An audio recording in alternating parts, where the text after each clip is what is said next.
मेरे मुहतरम बुज़ुर्गों और दोस्तों, नमाज एक ऐसी इबादत है जिसको अदा करना हर हाल में हर मुसलमान पर लाजिम और ज़रूरी है।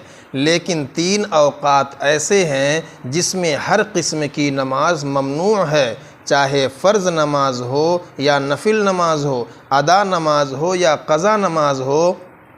इन 3 औक़ात में पढ़ी गई नफिल नमाज कराहते तहरीमी के साथ अदा हो जाएगी। लेकिन अगर किसी ने फ़र्ज़ या वाजिब नमाज पढ़ी तो उस नमाज को दोबारा अदा करना लाजिम होगा, सिवाय वक्ती नमाज असर के।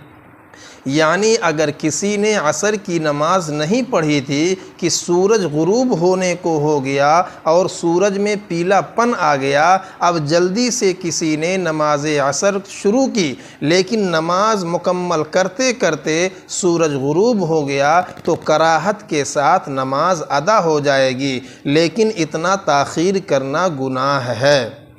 मेरे दोस्तों, इन 3 औक़ात में से पहला वक्त है सूरज के तुलू होने के वक्त। यानी जिस वक्त सूरज तुलू होता है, सूरज निकलता है, सूरज निकलने से लेकर के सूरज को एक नेज़ा ऊपर आने तक, यानी कम से कम 15 मिनट तक, सूरज निकलते वक्त 15 मिनट तक नमाज पढ़ना ममनू है।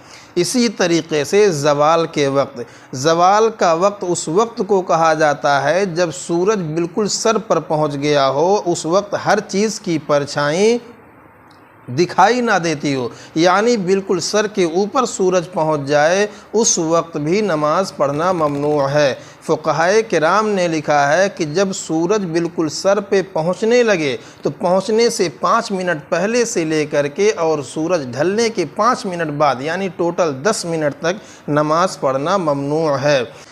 इसी तरीक़े से तीसरा वक्त है सूरज को गुरूब होने के वक्त। जब सूरज गुरूब होने लगता है, डूबने लगता है, तो डूबने से कुछ टाइम पहले सूरज में पीलापन आ जाता है। तो जब सूरज में पीलापन आ जाए, उस पीलापन के आने से लेकर के सूरज के डूब जाने तक नमाज पढ़ना ममनू है।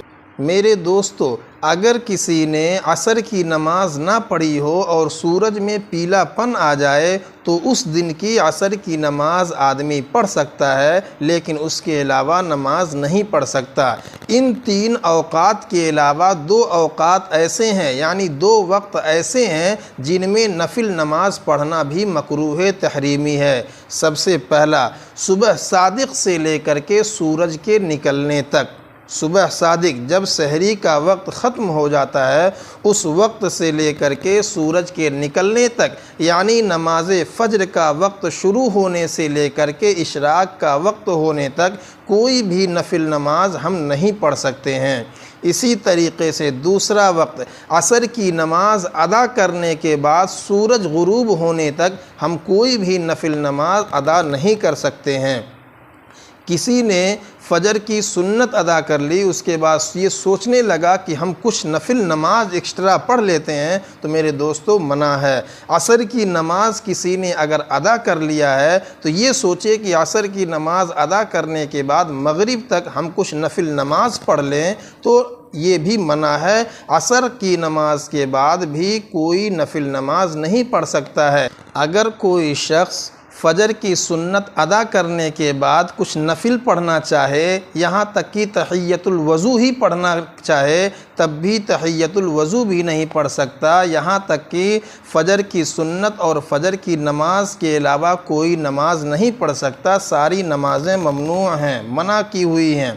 इसी तरीक़े से असर के वक्त में असर की नमाज के अलावा कोई नमाज नहीं पढ़ सकता, लेकिन अगर तहियतुल वज़ू पढ़ना चाहता है तो असर की नमाज अदा करने से पहले पहले तहियतुल वज़ू पढ़ ले, लेकिन असर की नमाज पढ़ने के बाद कोई भी नफिल नमाज ममनू है। अलबत्ता अगर कोई आदमी असर की नमाज अदा करने के बाद फ़र्ज़ नमाज़ों की क़ज़ा नमाज अदा करना चाहे तो कर सकता है। अलबत्ता फ़राइज़ की क़ज़ा नमाज अदा करने में इस बात का ख़ास ख्याल रखें कि अगर इन औक़ात में क़ज़ा नमाज पढ़नी हो तो मस्जिद में या किसी आम जगह के बजाय घर में या किसी तन्हाई के मकाम पर अदा करें, इसलिए कि देखने वाले यही समझेंगे कि क़ज़ा नमाज ही अदा की जा रही है, जबकि नमाज को क़ज़ा करना भी एक गुनाह है और गुनाह का इजहार भी शरीयत में नापसंदीदा अमल है। इसलिए हमें चाहिए कि हम इन 5 औक़ात के अलावा जब भी हम वक्त पाएँ अपनी नमाज को मुकम्मल करें, अपनी नमाज को ज़्यादा से ज़्यादा अल्लाह ताला को खुश करने के लिए अच्छे तरीक़े से नमाज पढ़ें। लेकिन जब ये औक़ात आ जाएं, सूरज का तुलू हो रहा हो या सूरज डूब रहा हो या ज़वाल का वक्त हो, इन औक़ात में हम नमाज पढ़ने से परहेज़ करें, इसलिए कि इन औक़ात में नमाज पढ़ने से मना कर दिया गया है। तो हमें चाहिए कि हम इन औक़ात में नमाज पढ़ने से रुक जाएं, बाज आ जाएं।